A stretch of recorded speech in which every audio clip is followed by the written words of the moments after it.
Hello everyone, I am Tapan Hazra, student of IIT Guwahati. In this video, I am gonna continue the dimensional analysis section.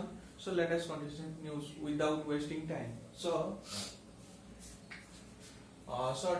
example, I have a formula force F is equal to mv square by m is the mass, v is the velocity, r is the radius. So how can I check my formula is dimensionally correct? Just say force has a dimension, you know, m l t raised to the power minus 2. This is the dimension for force, and on the right side you can check m has a dimension m, v square. So v is the velocity, v has dimension l t raised to the power minus 1 square, because square is here, so just put square over it. R is the radius, so r has length, dimension of length, so this will be m 1l will cancel out, so 1l will be left, ml t raised to the power minus 2. So here I found that the formula is dimensionally correct. So in this way you can check whether the formula is dimensionally correct or not. Let us discuss the unit conversion. If I know the SI unit, CGS unit, so what is the relation in between?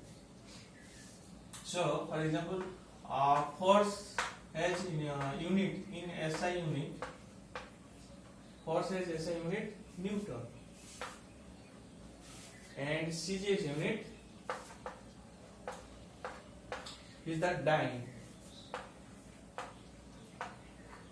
So what is the relation in between? Let us see. So I said that force F is equal to mass into acceleration. Mass into acceleration.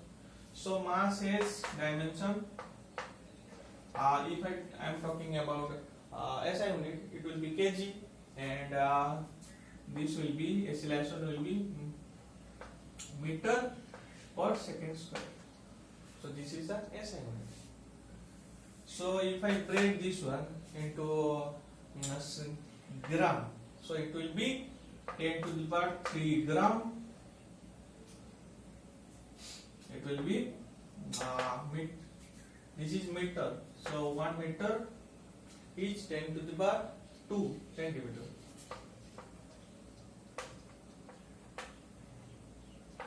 Divided by second square. So I found that this is 10 to the power 5 gram centimeter by second square. So this is the gram centimeter second square is dyne. So 10 to the power 5 dyne. So here I found that 1 Newton is equal to 10 to the power 5 dyne. 1 Newton is equal to 10 to the power 5 dyne. 1 Newton is equal to 10 to the power 5 dyne. So this is how you can calculate the relation between two different unit systems.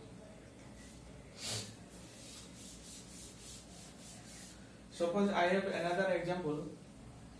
S is equal to ut plus half at square. S is the distance, u is the velocity, t is the time, t is the acceleration. So you can check whether formula is correct or not. So this is dimension of length. U has dimension of L t raised to the power minus 1. T has dimension t.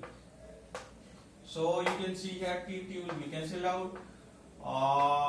We will be left with length only in this section. If you look at here, it will be number is dimensionless, number has no dimension. So A has dimension L, t raised to the power minus 2. L t raised to the power minus 2. T has a dimension t, so it will be as t square is here, so it will be t square. So you can see t square will be cancelled out. We will be left with length. So I found that this formula is dimensionally correct. So this is how you can check